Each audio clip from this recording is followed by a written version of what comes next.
Hello everyone, good morning. स्वागत है सभी का ऑनलाइन स्टडी में। तो इससे पहले आपको होमवर्क बताया गया था टेलीग्राम पर, जो कि संगम वंश यानी संगम युग और उसके बाद संविधान सभा और प्रस्तावना के बारे में दिया गया था। स्पीडी करंट अफेयर्स साइंस के एक टॉपिक थे, तो इन सभी को हम लोग इस वीडियो में कवर करने वाले हैं। उम्मीद करते हैं कि आप लोगों ने पिछले 2 दिनों में अपना होमवर्क अच्छे से कंप्लीट कर लिया है। तो चलिए शुरू करते हैं। सबसे पहला क्वेश्चन जो कि संगम युग से है, तो बताइए कि संगम युग का अर्थ क्या होता है। पहला अर्थ बताइए। परिषद या गोष्ठी। ठीक है, परिषद या फिर इसको गोष्ठी कहते हैं। अगला प्रश्न कि प्राचीन समय में किन राजाओं के संरक्षण में कुल 3 संगम आयोजन किए गए थे। पांडे। ठीक है, पांडे राजाओं के संरक्षण में 3 संगम आयोजन किए गए थे। और जैसे तीनों संगम का स्थान अगर हम बात करें तो पहला स्थान कहाँ पर है? मदुरै। ठीक है, दूसरा कपाटपुरम, तीसरा फिर मदुरै था। चलिए अगला प्रश्न है कि कुराल तमिल साहित्य की रचना किसने की थी? तिरुवल्लुवर। ठीक है, कुराल तमिल साहित्य की रचनाकार तिरुवल्लुवर। अगला है कि तमिल व्याकरण ग्रंथ तोलकापियम के रचनाकार कौन है? तोलकापियर। ठीक है, तमिल व्याकरण ग्रंथ तोलकापियम के रचनाकार तोलकापियम। अगला प्रश्न है कि शिल्पाधिकारम के रचनाकार कौन है? शिल्पाधिकारम के बोलेंगे हम। बोलिए। इलांगो। ठीक है, शिल्पाधिकारम के रचनाकार इलांगो। तमिल जनता में राष्ट्रीय काव्य के रूप में इसको माना जाता है, शिल्पाधिकारम को। अगला है कि मणिमेखलाई की रचना किसने की थी? सितनार। ठीक है, शीतलय सतनार है। शीतलय सतनार। तो यहाँ पे तीनों एक बार फिर से रिपीट कर लेते हैं। कुराल के रचनाकार तिरुवल्लुवर और तमिल व्याकरण ग्रंथ तोलकापियम के शिल्पाधिकारम इलांगो और यहाँ पे मणिमेखलाई शीतला सतनार। अगला बताइए कि जीवक चिंतामणि के रचनाकार कौन थे? जीवक चिंतामणि के कोई देवरा करके है। ठीक है, देवर है तिरुत्तक देवर। ठीक है, और जीवक चिंतामणि किस धर्म से संबंधित था? जैन धर्म से। जैन भिक्षु ही लिखे थे इसको, देवर। अगला है कि संगम साहित्य में तमिल प्रदेश के किन 3 राजाओं का विवरण प्राप्त होता है? चोल पांड्या। ठीक है, चोल चेर पांड्या 3 राजाओं का विवरण मिलता है। चोल राज्य किन नदियों के बीच स्थित था? पुरार और पेन्नार तथा दक्षिणी बेल्लारू के बीच। पुहार पतन का निर्माण किसके समय में हुआ था? पुहार पतन की करवा था चोलो के राजा का नाम बताया है। करिकाल। चोलों का सर्वाधिक प्रतापी राजा था करिकाल। अगला है कि चेर संगम युग का दूसरा जो राज्य हुआ था चेर राज्य का किस शासक ने अधिराज की उपाधि ग्रहण की थी? नाम उसका सेनगुटवन, जिसको लाल चेर के नाम से आता है। सेनगुटवन। चेर राज्य का किस शासक ने अधिराज की उपाधि धारण की थी? सेनगुटवन। संगम युग में अमाइचन क्या था? मंत्रियों को कहा जाता था अमाइचन। संगम युग में अमाइचन क्या था? मंत्रियों को कहा जाता था अमाइचन। नेक्स्ट वन है कि संगम युग का तीसरा राज्य पांडे की राजधानी कहाँ थी? मदुरै। ठीक है, अगला है कि संगम युग में भूमिगत उपज का कितना भाग हुआ करता था? 1/6 भाग। बिल्कुल सही, 1/6 भाग। तमिल प्रदेश में ब्राह्मणों का उदय सर्वप्रथम किस काल में हुआ? पांड्य। संगम काल में। तमिल प्रदेश में ब्राह्मणों का उदय सर्वप्रथम संगम काल में। अगला बताइए कि चोल की राजधानी कहाँ थी? पहले कहाँ पर हुआ? सबसे पहले उसके बाद में तंजावुर। चेरा की राजधानी वंजी। ठीक है, चेरा की राजधानी वंजी। संगम काल में विवाह को संस्कार के रूप में मान्यता प्रदान की गई थी, किससे ज्ञात होता है? किस ग्रंथ से ज्ञात होता है? तमिल साहित्य से। नहीं, तमिल साहित्य का नाम बताइए। तमिल साहित्य का नाम बताइए। तोलकापियम नामक ग्रंथ रचनाकार तोलकापियर। और शिल्पाधिकारम के इलांगो। कुराल के तिरुवल्लुवर। ठीक है, मणिमेखलाई शीतलय सतनार। ठीक है, शीतलय सतनार। चलिए अगला है कि संगम काल में चोलों की समृद्धि का मुख्य कारण क्या था? वस्त्र उद्योग। सुविकसित वस्त्र उद्योग। चोल काल में चोलों की समृद्धि का मुख्य कारण सुविकसित वस्त्र उद्योग। तमिल देश का प्राचीन देवता किसे माना गया है? मुरुगन को। तमिल प्रदेश का प्राचीन देवता मुरुगन को। पांड्य राज्य में बंदरगाह कौन कौन थे? बंदरगाह 3 तो था। एक प्रकार ग्रामीण बंदर था। कोकई सालियूर, कोई कोकई था, फिर सालियूर था। मोती खोजने का प्रमुख पतन कोकयूर। कोकई। अगला है संगम युग में जो राज्य और उनके प्रतीक चिन्ह के बारे में बताइएगा। चोल का प्रतीक चिन्ह क्या था? चोल का बाघ, चीता। चेरा का धनुष और बाण। पांडे मछली। हल चलाने वालों को तमिल में किस रूप में जानते हैं? कुराल, उझावर। हल चलाने वालों को तमिल में उझावर कहते हैं। प्राचीन और मध्यकालीन भारत के किस भाग में संगम साहित्य संबंधित है? दक्षिण भारत से। संगम काल के प्राथमिक देवता किसे माना जाता है? मुरुगन को। चेर शासक जिसने कण्गी यानी कि पत्नी के मंदिर का निर्माण कराया था? सेनगुट्टवन। तमिल भाषा के शिल्पाधिकारम और मणिमेखलाई नामक गौरव ग्रंथ किस धर्म से संबंधित है? बौद्ध धर्म से। जीवक चिंतामणि का संबंध जैन धर्म से था।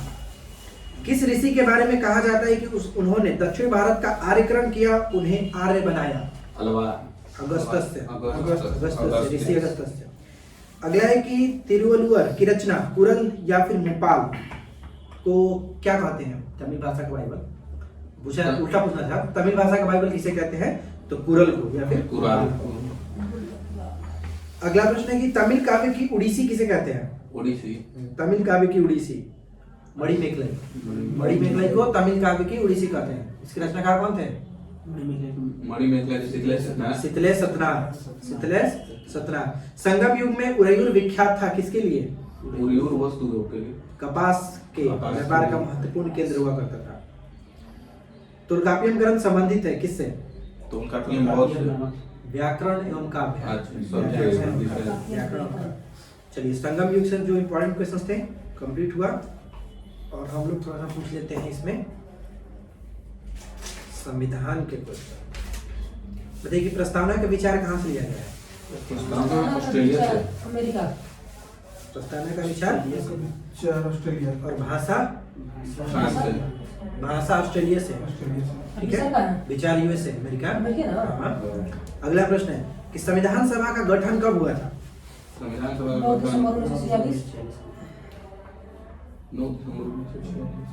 तो पहला बैठक हुआ था जुलाई 1946। संविधान के किस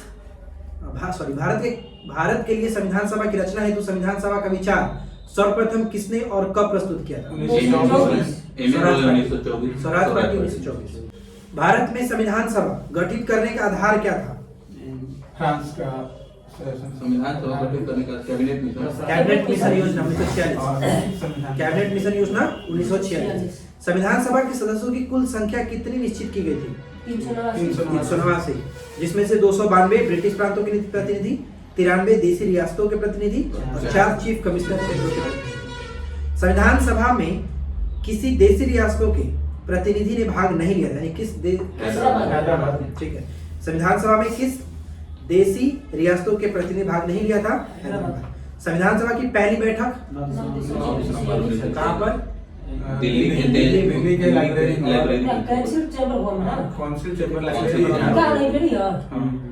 और बताइए कि अध्यक्षता सबसे पहले किसने किया था? सचिदानंद सिन्हा, जो कि अस्थायी अध्यक्ष थे। अगला प्रश्न कि संविधान सभा के पहले स्थायी अध्यक्ष कौन थे? राजेंद्र प्रसाद। कब बने थे? 1947। 2 दिन बाद 11 दिसंबर।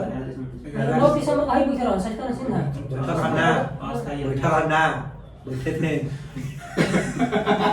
स्थायी अध्यक्ष कौन थे? राजेंद्र प्रसाद। कब बने थे? 11 दिसंबर 1946 को। और उद्देश्य प्रस्ताव कब प्रस्तुत हुआ था? उद्देश्य प्रस्ताव किए थे 2 दिन बाद 13 दिसंबर 1946 को। जवाहरलाल नेहरू। इनके प्रस्ताव को स्वीकार कब किया गया था? 22 जनवरी 1950। 22 जनवरी 1947 को। चलिए अगला है कि संविधान सभा का संवैधानिक सलाहकार किसे नियुक्त किया गया? बीएन राव को। बिल्कुल सही। अगला प्रश्न आप बताइए, ध्यान से क्वेश्चन सुनिएगा। प्रांतों या देशी रियासतों को उनकी जनसंख्या के अनुपात में संविधान सभा में प्रतिनिधित्व दिया गया था। साधारणतः कितनी की आबादी पर एक स्थान का आवंटन किया गया? 10 लाख। 10 लाख। मतलब उतना बोले आप लोग एक लाइन में बोले, एक ही वर्ड में करिए। चलिए अगला प्रश्न लास्ट कि संविधान सभा का पहला अधिवेशन कहाँ हुआ था? दिल्ली में। अच्छा आप ये बताइए कि संचालन समिति के अध्यक्ष कौन थे?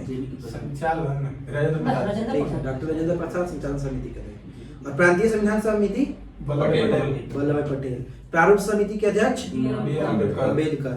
मौलिक अधिकारों एवं अल्पसंख्यकों संबंधी परामर्श समिति पटेल। पटेल थे। पटेल। और मौलिक अधिकारों की उप समिति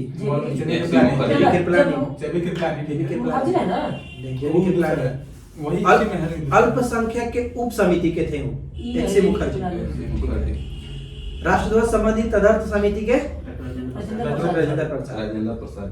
संविधान सभा के सदस्यों में अनुसूचित जनजाति के सदस्यों की संख्या कितनी थी? 33। महिला सदस्य संख्या 15। जवाहरलाल नेहरू ने उद्देश्य प्रस्ताव का प्रस्तुत किया 13 दिसंबर 1946। अब बताइए विकास कि उद्देश्य प्रस्ताव की स्वीकृति कब मिली थी? उद्देश्य प्रस्ताव की स्वीकृति कब मिली थी? 22 जनवरी 1947। प्रारूप समिति का गठन कब हुआ था? 2 सितंबर ना। वो अंतिम 29 प्रारूप समिति का गठन 29 अगस्त 1947। प्रारूप समिति में कितने सदस्य थे? 7 सदस्य थे। चलिए नाम बताइए। नाम जरूरत नहीं है, वो अपना छाटना होगा तो ऑप्शन से छाटिएगा। चलिए ये हो गया। स्पीडी करंट रस पड़ गए हैं, नहीं आए हैं तो नहीं पूछिए यार। पूछेंगे लेकिन पास नहीं करेंगे ना। पूछिए पास में चलते ही रहता है। क्या है? ये साइंस चलिए नहीं जाए। चलिए बताइए किस राज्य के मुख्यमंत्री ने फुटबॉल फॉर ऑल कार्यक्रम शुरू किया है? उड़ीसा। अगला प्रश्न है कि 37वें राष्ट्रीय खेलों का आयोजन कहाँ किया जाएगा? 2023 में होगा गोवा में। 22 में कहाँ हुआ? 22 में गुजरात में हुआ था। नेक्स्ट वन है कि देश के अगले चीफ जस्टिस के रूप में नामित किया गया है किसे? डीवाई चंद्रचूड़। यानी 9 नवंबर से डीवाई चंद्रचूड़ बने हैं। 50 नंबर है ना? हाँ 50। और इनके बाद कौन बनेंगे? ये कोई जस्टिस संजीव खन्ना जो कि 24 से बनेंगे। 11 नवंबर 2024 से 13 मई 2025 तक। चलिए अगला है कि सेबी के पूर्णकालिक सदस्य के रूप में कार्यभार संभाला है किसने? सेबी के महिला है पर हाँ महिला है। बताइए महिला किसने? पूर्णकालिक बातें पूरी पूछ एन गोपाल कृष्ण। किस राज्य ने पहली बार मानसिक स्वास्थ्य और सामाजिक देखभाल नीति की घोषणा की है? हरियाणा। मेघालय। मेघालय। भौती गंगा में हाथ मत धोइए, याद है तो बोलिए नहीं तो पास। वर्ल्ड बैंक ने किस राज्य में साल्ट परियोजना के लिए 250 मिलियन का ऋण दिया है? आंध्र प्रदेश। वाह सही है, आंध्र प्रदेश। ठीक है, इसके बाद अगला प्रश्न है राष्ट्रीय आपदा प्रबंधन प्राधिकरण एनडीआरएफ की निर्देशक कौन बनी है? ई महिला है, बताइए। माधवी।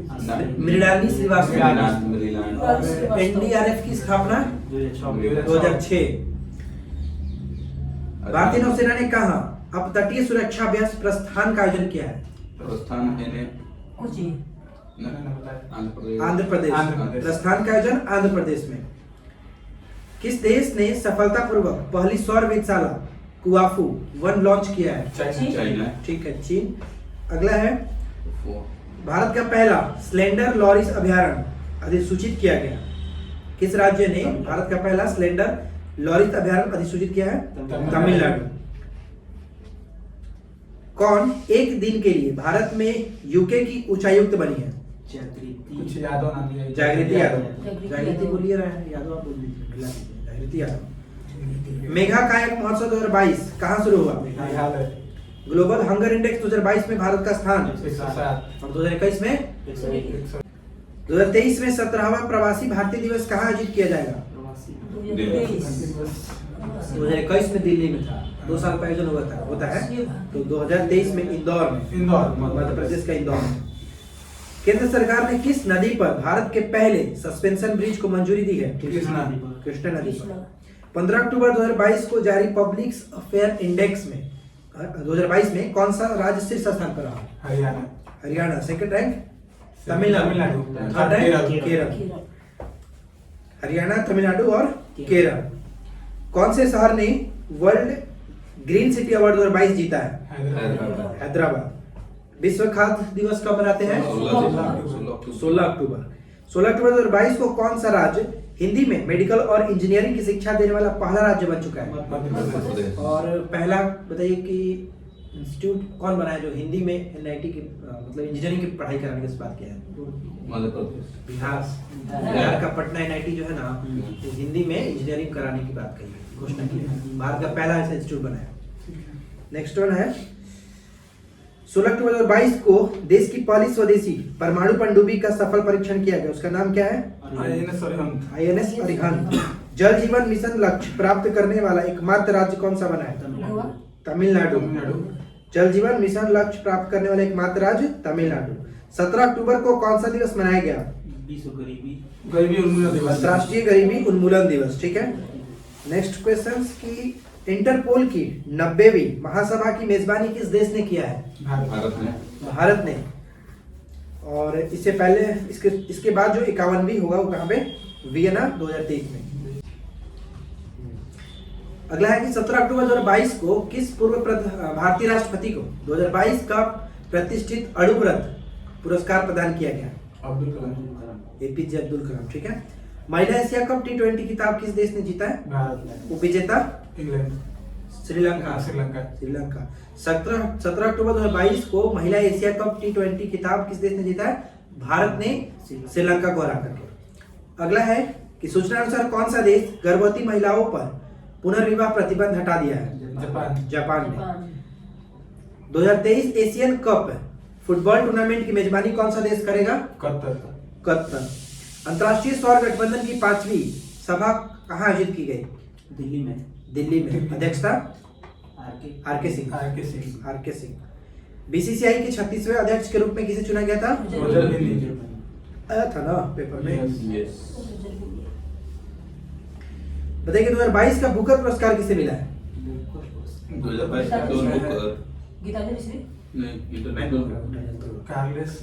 बुकर पुरस्कार मिला है सोहान करुणा तिलका जो कि श्रीलंका की है। अगला है कि सामाजिक, आर्थिक और राजनीतिक न्याय में किसे सर्वश्रेष्ठ राज्य घोषित किया गया? हरियाणा। बिल्कुल सही, हरियाणा। यूएन की रिपोर्ट के अनुसार सबसे ज्यादा गरीब किस देश में है? भारत। नेक्स्ट वन है कि 2022 के सैयद उत्कृष्टता पुरस्कार से किसे सम्मानित किया गया?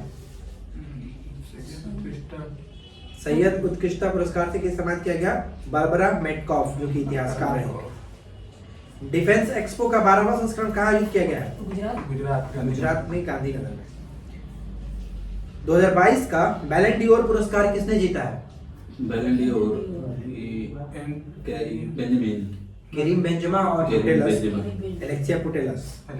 करीम बेंजेमा तथा एलेक्सिया पुटेलस। एशिया का सबसे बड़ा कंप्रेस्ड बायोगैस प्लांट का उद्घाटन कहाँ हुआ है? पंजाब में। कटी बिहू त्योहार असम में। कटी बिहू त्योहार असम में।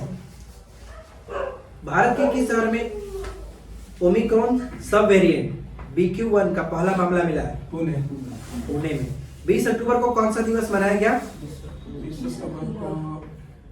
विश्व सांख्यिकी दिवस। 20 अक्टूबर। और राष्ट्रीय सांख्यिकी दिवस 29 जून। वैश्विक युवा जलवायु शिखर सम्मेलन की मेजबानी किस देश ने की है? वैश्विक युवा जलवायु शिखर सम्मेलन की मेजबानी किस देश ने की है? बांग्लादेश।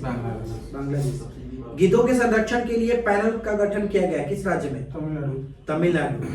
गिद्धों के संरक्षण के लिए पैनल का गठन तमिलनाडु में। प्रधानमंत्री मोदी ने कहा mission school of excellence launch किया है? गांधीनगर। ठीक है, गुजरात, गांधीनगर। अगला है कि सूचना अनुसार 5वां खेलो इंडिया यूथ गेम्स का आयोजन कहाँ किया जाएगा? मध्य प्रदेश 8 शहरों में। मिशन लाइफ मूवमेंट शुरू किया गया कहाँ पर? मिशन लाइफ मूवमेंट कहाँ शुरू किया गया? केवड़िया, गुजरात। केवड़िया, गुजरात में। चलिए, कंप्लीट हुआ। तो 11 अक्टूबर से 20 अक्टूबर तक का करंट अफेयर्स कंप्लीट हुआ। लास्ट जो है साइंस का।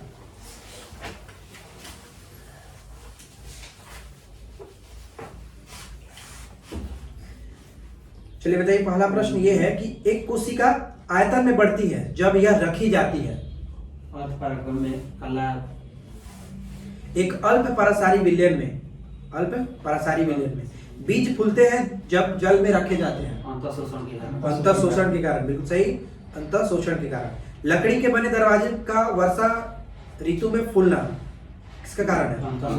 अंतर शोषण के कारण ही होता है। उर्वरकों का अतिरिक्त मात्रा में प्रयोग से पौधों की मृत्यु हो जाती है, इसका कारण क्या है? बाह्य पाराशरण के कारण, बाह्य पाराशरण के कारण। पौधों में जल का परिवहन किससे होता है? जाइलम द्वारा। जाइलम के द्वारा। भूमि में पौधों की जड़ों के लिए उपलब्ध जल होता है, कौन सा जल कहलाता है?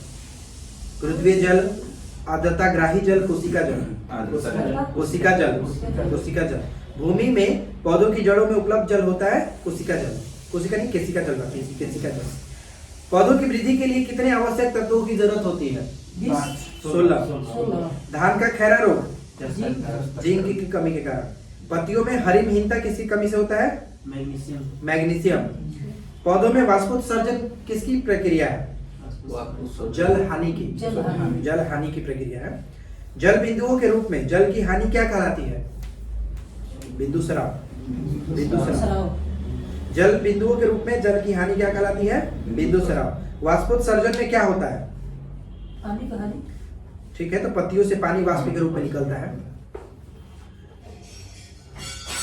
अगला प्रश्न है कि पौधों में वाष्पोत्सर्जन की क्रिया किसमें होती है?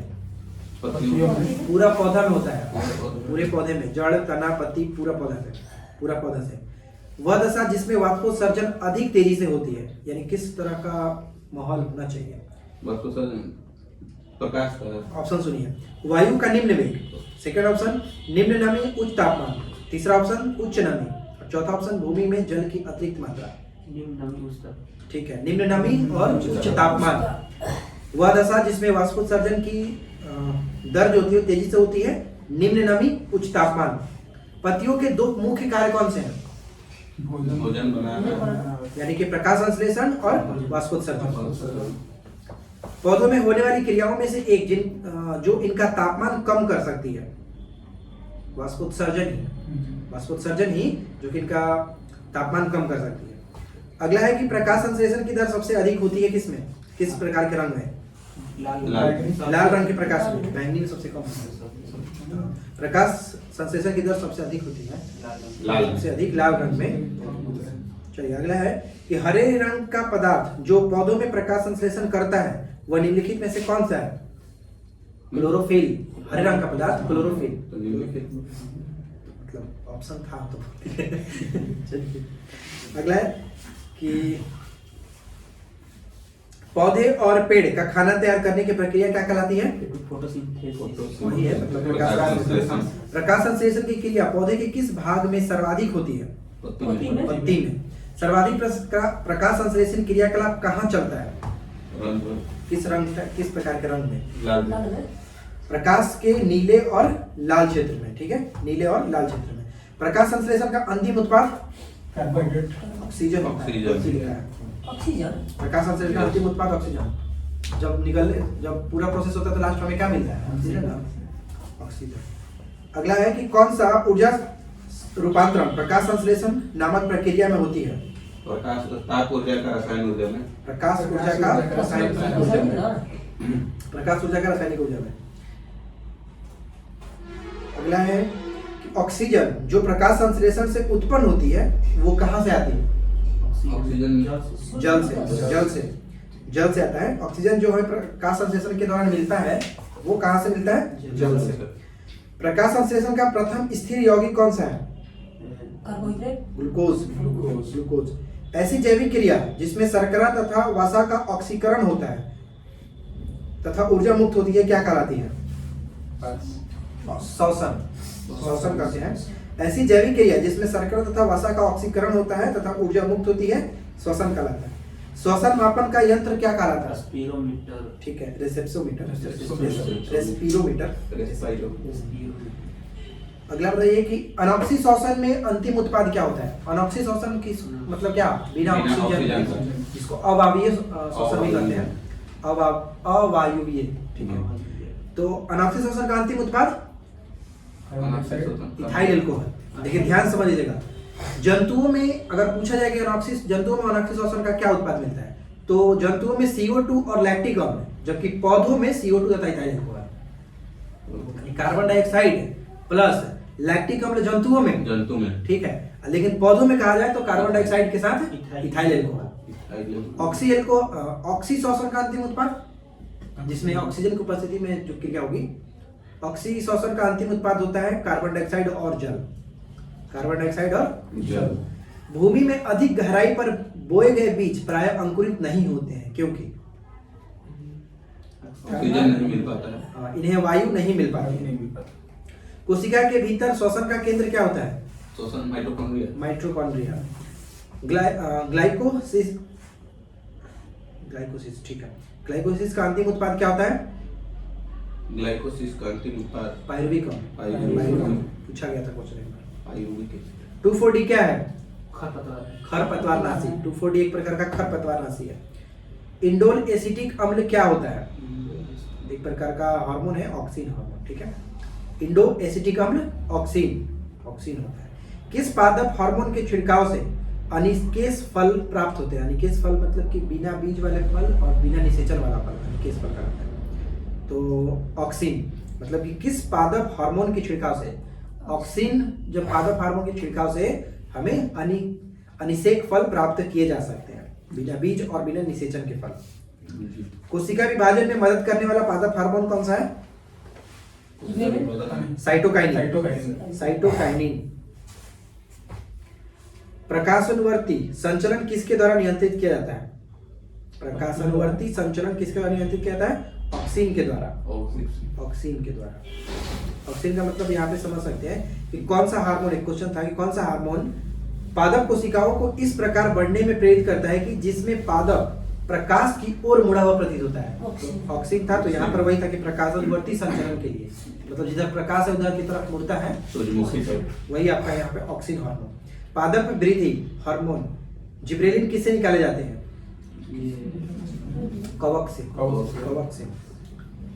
जिब्रेलिन खोज कुरुसोवा था ना? पादप वृद्धि अनुमान के साथ किस भारतीय वैज्ञानिक का नाम जुड़ा हुआ है? जेसी बोस। ऑक्सेनोमीटर का संबंध किससे है? ऑक्सेनोमीटर का प्रयोग किया जाता है पौधे की वृद्धि के मापन में, ठीक है।